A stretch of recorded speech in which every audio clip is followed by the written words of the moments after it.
what's up? So, today I'm gonna talk about the BFI Sight and Sound Greatest Films of All Time 2022 list. It was released actually almost 2 weeks ago.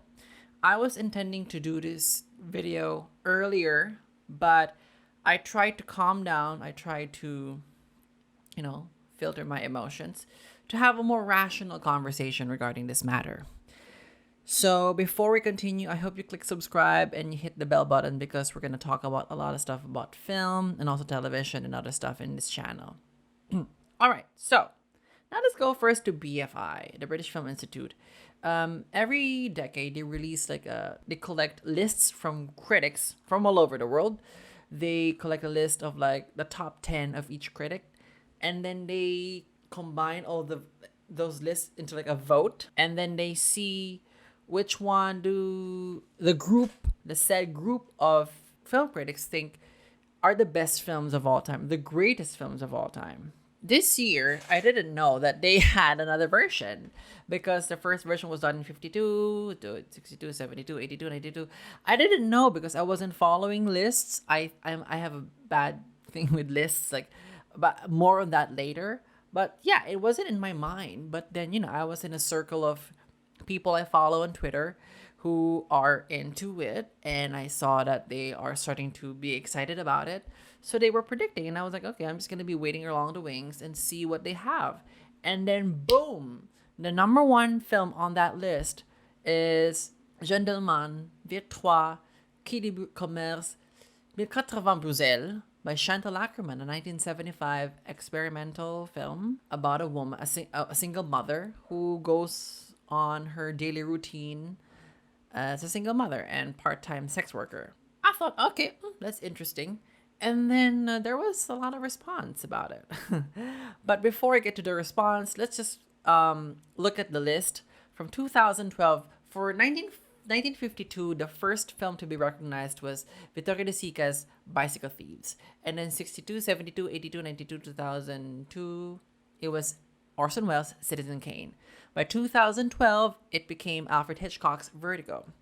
And in 2022, it was Chantal Akerman's Jeanne Dielman. So, comparing 2012 to 2022, we see the new films added to this list are films like Meshes of the Afternoon by Maya Deren, The Red Shoes by Powell and Pressburger, The Apartment by Billy Wilder, Cleo from 5 to 7, Agnes Varda, Daisies, Vera Chilitova, Black Girl, Usmano Sembene, Wanda, Barbara Loden, Celine and Julie Go Boating, Jacques Rivette, News from Home, Chantal Akerman, Killer of Sheep, Charles Burnett, The Shining, Stanley Kubrick, My Neighbor Totoro, Hayao Miyazaki, Do the Right Thing, Spike Lee, Goodfellas, Martin Scorsese, Daughters of the Dust, Julie Dash, The Piano, Jane Campion, Chungking Express, Wong Kar-wai, The Gleaners and I, Agnes Varda, Spirited Away, Hayao Miyazaki, Tropical Malady, Apichapong Rasatako, Moonlight, Barry Jenkins, Get Out, Jordan Peele, Portrait of a Lady on Fire, Celine Sciamma, and Parasite, Bong Joon-ho. So that's the 24 new films in the list. What's out? Intolerance, Greed, On Sean on the Loo, A Day in the Country, Grand Illusion, A Magnificent Ambersons, The Life and Death. So 25 were out because I think in 2012 they had 101 because of some ties. But films that were out also included films like Wild Strawberries, The Seventh Seal, Touch of Evil, Lawrence of Arabia, The Wild Bunch, Aguirre, Wrath of God, The Godfather Part 2, Chinatown, Nashville, Raging Bull, Fanny Alexander. The thing with this list is it's always an issue, what comes in and what doesn't.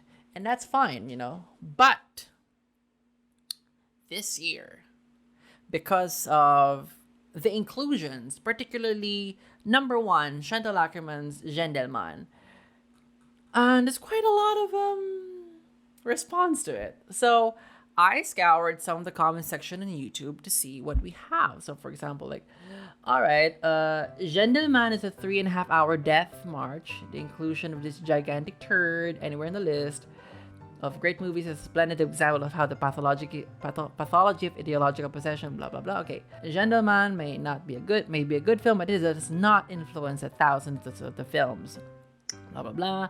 More diversity is good, but quota-centric votes skew the ranking. Cinema should be viewed cinematically rather than as agenda of wokeism. That's not the first time you're gonna hear the word woke in this video. Your selection has turned into an agenda of propaganda. There is enough discrimination and compartmentalizing in the world today, which has divided society. So please refrain from judging art in that out-focused light. Cinema, that's all. Jeanne Dielman is not only an attack on art itself, it's not even slow cinema.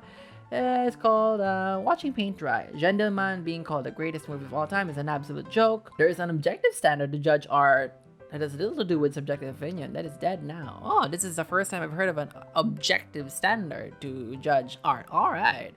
Putting films about women and made by women just because they're women is not at all good reason to consider them the best films compared to others. Okay. The 2012 list was something I adored. It really goes with my taste. But this one ruined it all. It's just a socio-political reflection. Yes, popular films, blah, blah, blah. This one's just propaganda stuff. I'm not buying it. Okay, it should be purely about art, irrespective of the creator's identity.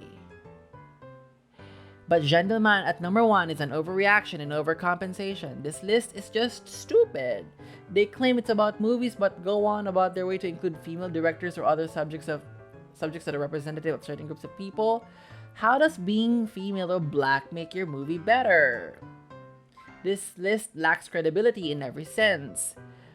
Okay, that's encouraging. It doesn't really matter what these bozos think, but it's just another example of quotas and agendas and overcorrecting due to lack of representation in the past. If you think there's no agenda in media culture, you're blind. BFI lost all authority. To sacrifice quality on the altar of representation is not just missing the point, it's evil. Okay, the value of today, representation, exactly, and that is why 2022's list is worthless and should be ignored. Alright, so I kind of looked at some of the articles also written about this one. Is Sight and Sound list of 100 greatest films too tasteful? Armand White, nobody really believes that Jeanne Dielman is the greatest film of all time. The Sight and Sound wokeness furor signifies little. So, the aura of the conversation is already not inviting. And then let's go to Mr. Paul Schrader. I'm gonna read what it says. For 70 years, the Sight and Sound poll has been a reliable, if somewhat incremental measure of critical consensus and priorities. Films moved up the list, others moved down, but it took time. The sudden appearance of Jeanne Dielman in the number 1 slot undermines the SNS poll's credibility. It feels off, as if someone had put their thumb on the scale, which I suspect they did. As Tom Stoppard pointed out in Jumpers, in democracy it doesn't matter who gets the votes, it matters who counts the votes. By expanding the voting community in the point system in this year's SNS poll reflects not a historical continuum but a politically correct rejiggering. Akerman's film is a favorite of mine, a great film, a landmark film, but its unexpected number 1 rating does it no favors. Jeanne Dielman will from this time forward be remembered not only an important film in cinema history but also a landmark of distorted woke reappraisal.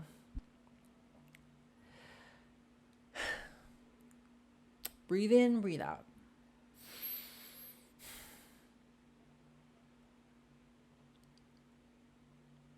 I'm going to talk about first the process of BFI. So what they do is that they invite critics and they do a separate list for directors. That's why the directors also have a separate 100. They invite critics from all over the world to make a top 10. And they don't do it with the point system of like your number 1 has 10 points. It's just 1 to 10. They count the mentions. It doesn't really count like, oh, Jeanne Dielman has the most number 1 votes. No, not really. It just counts how many times did Jeanne Dielman appear on those ballots or lists, whatever. The thing is, with 2002, Sight and Sound really started to make an effort to include more critics from all over the world. From 2012, they heard criticisms about lack of diversity. So from 2002, they had 145 critics. In 2012, they invited 846. That changed the number 1, or maybe just coincidence, but in 2002, it was Citizen Kane.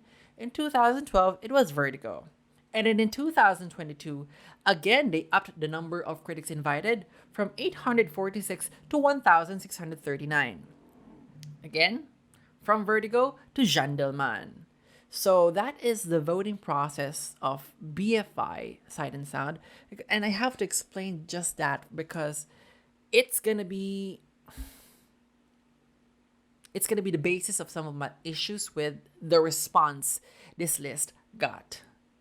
My problem with this response is that you see our stories by women, be in this list, and you diminish the merit of that. You just think that's because of a political agenda, that's because of wokeism.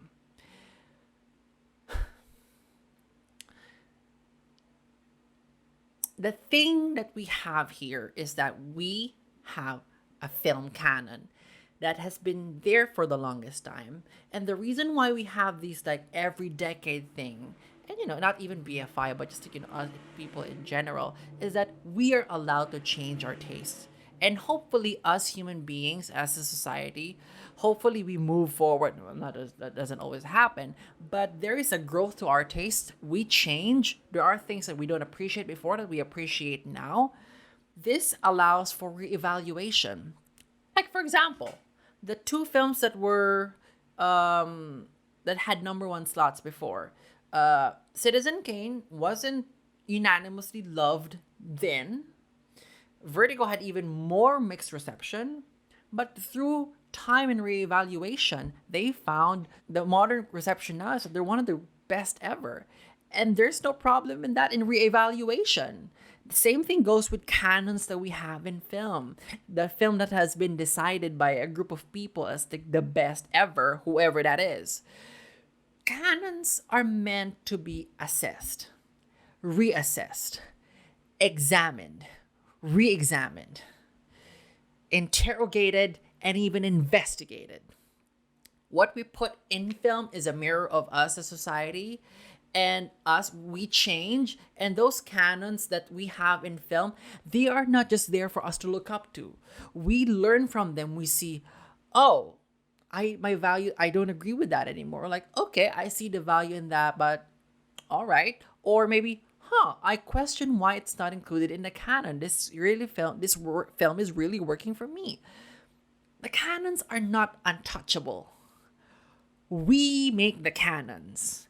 And with Sight and Sound here, the canon has been starting to be created by more and more people from all over the world. I don't know what's the bad thing from 145 to 846 to 1639. Doesn't that sound more, I don't know, you hate the word inclusive, right? But that's more people. And it's a snapshot in time of what the sensibilities of the people at that time are. And, all right, stick with me in this one. There's a problem with canons. I'm not saying that films that are included in the canons of the best films ever are bad. But I'm just saying we have to take everything with a grain of salt, and we have to use our own critical thinking. We are not just passive viewers. We are not just passive acceptors of the canon. It's not like streaming where, whatever's there, and then you watch whatever. No, we who are engaging in discourse, and also I hope other people are also watching films, even if they don't consider themselves as critics, it doesn't matter. We have a choice. We don't always have to conform to the canon because we are our own human being and the canon is made by human beings. And let's see the problem with the people who has made a canon. So let's go to 1800s, 1900s, the early days in cinema. The big chunk, and as much as you have the Lumiere brothers and the Georges Méliès, you also have the Alice Guy Blanche, you have the Lois Weber. There were women making films for the longest time. But that was also the time when cinema was seen more as a novelty. But when Wall Street started coming in and saw film industry as more of like a serious industry, like a business, men started taking over all the key positions, systematically eradicated the women. And, by the late 20s, 30s, you see like an almost all male field in cinema. Filmmakers. Now you see women, with a few exceptions of, for example, like Frances Marion writing or like Dorothy Arzner directing. You see women be relegated to like continuity or like script doctors or script girls or, wardrobe. For the longest time in cinema, you have a cinema that is dominated by men making films. And that's not a point against the men making the films. But even in that setup, where women have been systematically, they try to erase them from the picture. Women have risen up and has also given us some of the best films ever. Now let's go to the side of like the film critics, the one that are making the assessment of like which is great, which is not. As late as 2018, movie reviewers are mainly 77.8% are male, 22.2% are female. And then as late as 2020, you see the numbers, for example, here. It doesn't really hadn't changed a lot. 73% of the all male reviewers are white. 70% of all female are white. Only 18% of male are people of color. Female viewers, 20% are female. Men account for 78% of individual writing, 73% for trade publications, 72% for newspapers and wire services, 65% for movie and entertainment magazines, 58% for writing for radio and television. There's a lot of study there.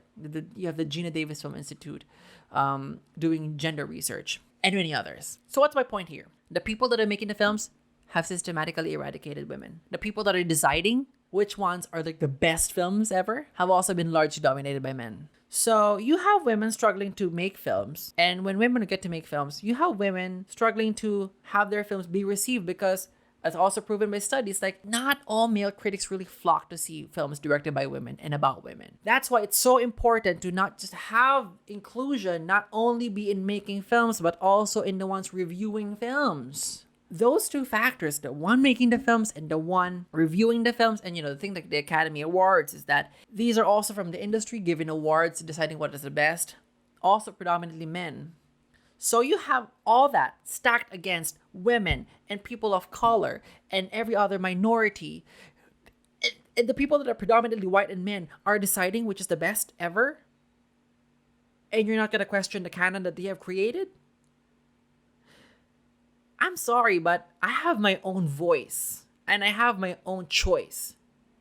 I'm going to use that and I'm going to make my own canon, of which I think are the best films of all time. And that is the power that these films, like the Sight and Sound, is that tastes change. More people are being included in conversation. Why is that so wrong? Do you want us to be excluded forever? Do you think our voice don't matter? Do you think our existence doesn't matter? You think we are second-rate citizens?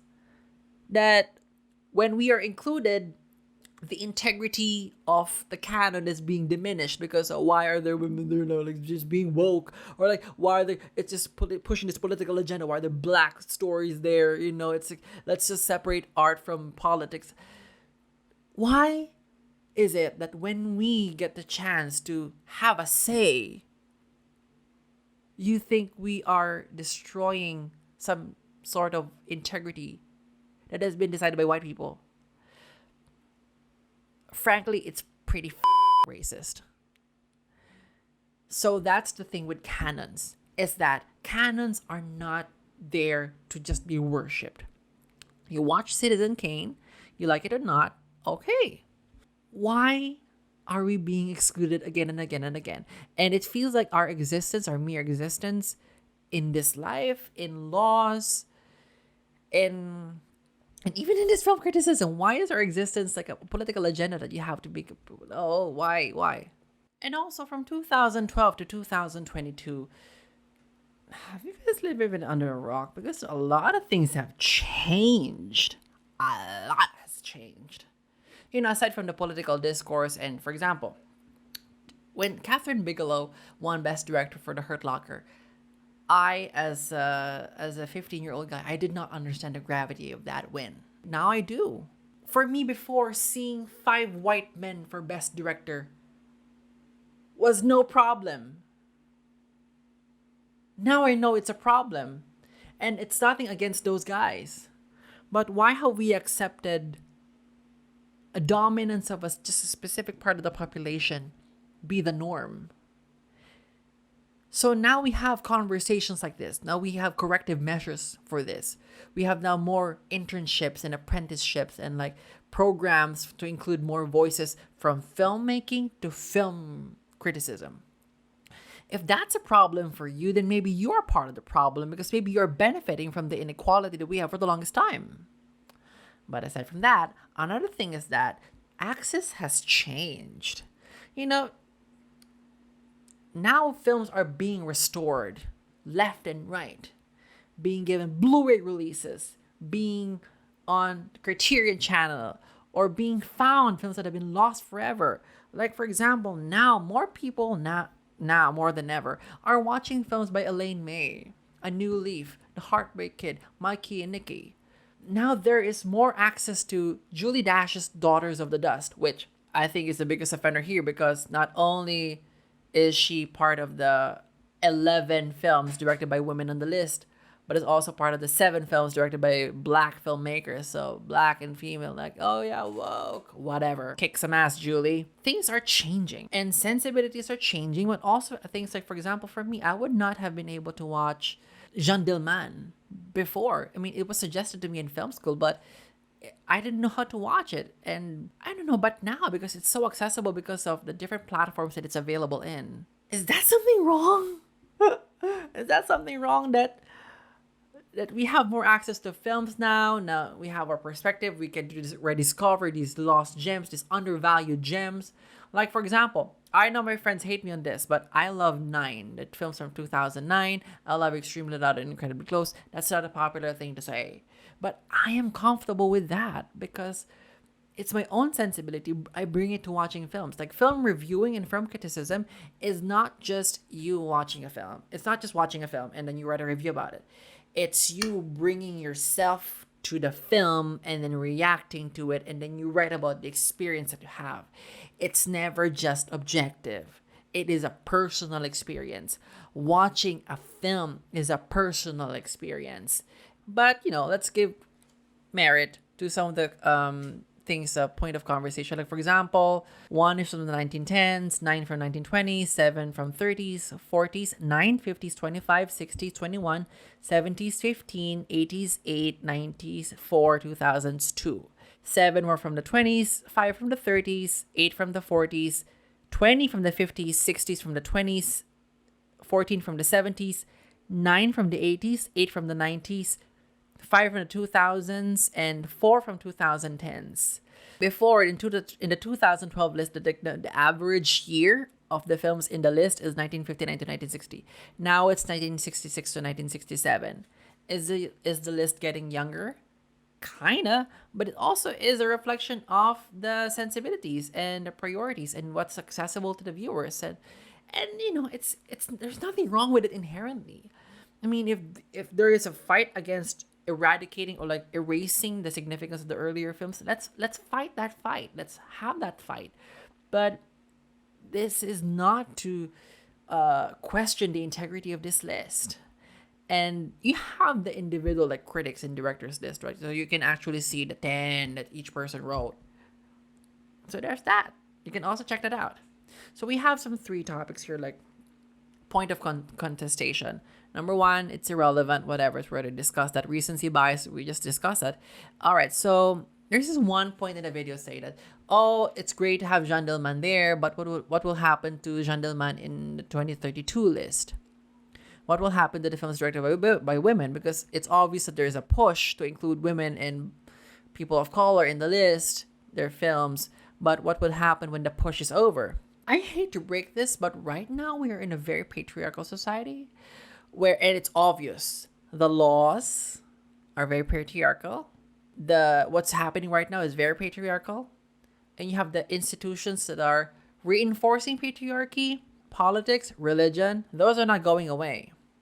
Those are strong as ever. And you see, like, women's rights are being rolled back. LGBTQ rights are being threatened. You see those guys lighting up outside of gay bars and like, yeah, right? And then as in terms of black people, like they're all people of color, like, they're also still experiencing hate crimes. And to give perspective, I mentioned this in the one video that I made. Like, the Anti-Lynching Act was just passed in 2022. We are far from the push is over phase because there are forces that try to regress the developments that we have in our society. And we're not all on the same page. The Philippines is still heavily patriarchal.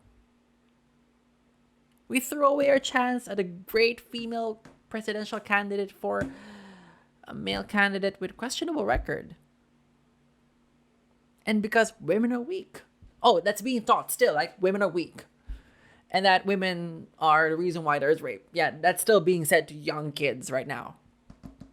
So, and that's going to have an effect on the films that we are showing because, again, art, life, reflection, whatever, and people who are making films are composed of human beings. So you think the push is going to be over by 2032? I don't think so. I think unless we dismantle the systems that is putting patriarchy up there, we're going to have a continuous battle. We're going to keep pushing and pushing and pushing. And I'm sorry, but if the white male tiers are, we have those with 11 films directed by women and 7 by black people. I'm sorry, but if we make it to like 20 or 30 or 40 or 50, you're going to cry harder. So prepare your tissues for that. Another thing is the groupthink. I see in my sphere on Twitter, for example, where people question one's integrity when their favorite is not on their list. Like, for example, a recent example is that people are questioning because, some critics are already making their top 10 lists of the year. There are fans of, for example, Everything Everywhere All at Once that are questioning those critics. Like, your list has no integrity for not including Everything Everywhere All at Once. Or like with BFI, like, oh, no Raging Bull, that's bull. Let people like what they like. Let people do what they want to do. When your favorite film is not on that list, it's not an attack on the film. Like, for example, I'm happy for Moonlight to make it here, but Moonlight is not even in my top 10 of best films of 2016. Am I gonna be so bitter that it's here? Am I gonna be so bitter that it won Best Picture over La La Land? Why? There's no point in that. Let's celebrate films. I have a feeling that we have a problem with our attitude towards being different. Social media has given us a platform to speak up.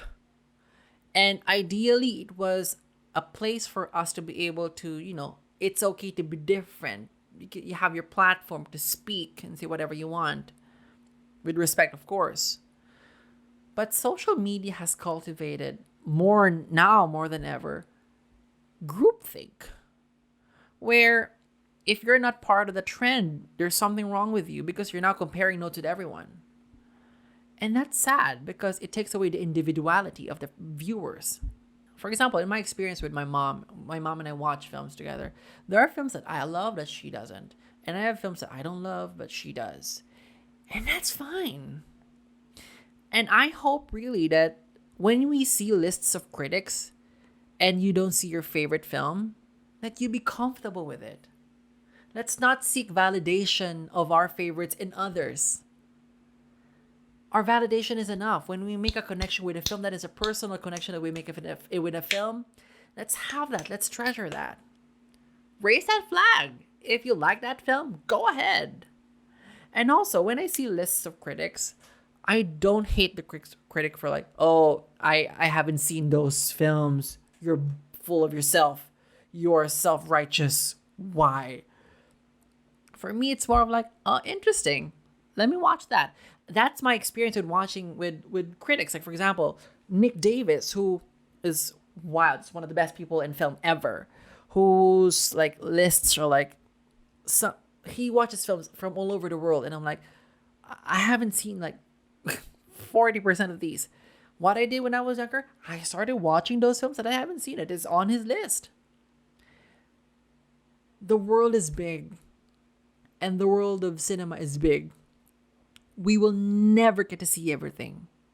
So if you see another person make his own top 10 and your favorite is not on the list, but they have their own favorite, instead of hating that person for not including your favorite, why not see what they saw on that one, watch that film, and then you make your own list as well. There's not always the need to seek validation in others. All right, so in summation, the BFI Sight and Sound Greatest Films of All Time 2022 is a springboard for us to discover more films. it's not the be end of it all. A film's absence from that list doesn't mean that film is not great. If you question a film's placement there, it's fine. But to question the integrity of the whole thing, and to start saying things that you just because you don't agree with, like a film is just included here because of being woke, and including female directors and people of color in lists like this, instead of the other films that are part of the canon, are just part of a political wokeism agenda BS. This is a test for us to start watching films that we don't know yet. Like, I'm looking at the list. I haven't seen Tokyo Story. That's in number 4. I haven't seen Beau Travail in number 7. Mulholland Drive, number 8. I know. And even Jeanne Dielman, when it became number 1. I haven't seen it yet then. And I watched it that weekend after that list was released. And I have my thoughts on that film. So, the point is, it's okay to disagree with this film, because this list is like also films being canonized in a way. You can question the canon. You can make your own canon, and that's fine. Because cinema is between you and that film. That bind there is what makes your personal top 10 lists of the year. I know people whose number 1 film of 2019 was in Parasite, and that's fine. I have friends who don't like Nomadland, and that's my number 1 of 2020. I have friends who don't love Titanic. What can I do? But also, we should acknowledge that there is a problem, and there are changes, and we should move forward with those. If we see films directed by women and people of color starting to get reevaluation, that's nothing different compared to when Vertigo was reassessed. So I just hope we don't spew things that would invalidate our existence just because you don't like the films that show us or star us. For example, for the longest time, I have found empathy and connection with films starring white people. It's not hard for white people to find connection with people starring non-white people. I'm a man connecting with films starring women. It's not difficult. You just gotta open yourself up. And if you opened up and you still don't like the film, that's fine. But just don't spew hate. So I really take offense in the woke, whatever that people are throwing around at time. Even Mr. Paul Schrader. I respect his work in film. He's made some of the best films ever. He wrote Taxi Driver, one of my favorite films of all time. It will definitely be in my number, I don't know, in top 10, 20, 30, 40, 50, I don't know. But I take offense in that.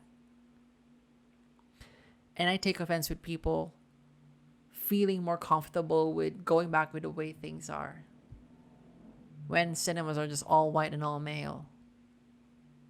If you think that's the best version of cinema, I'm sorry, but we have no point talking to one another.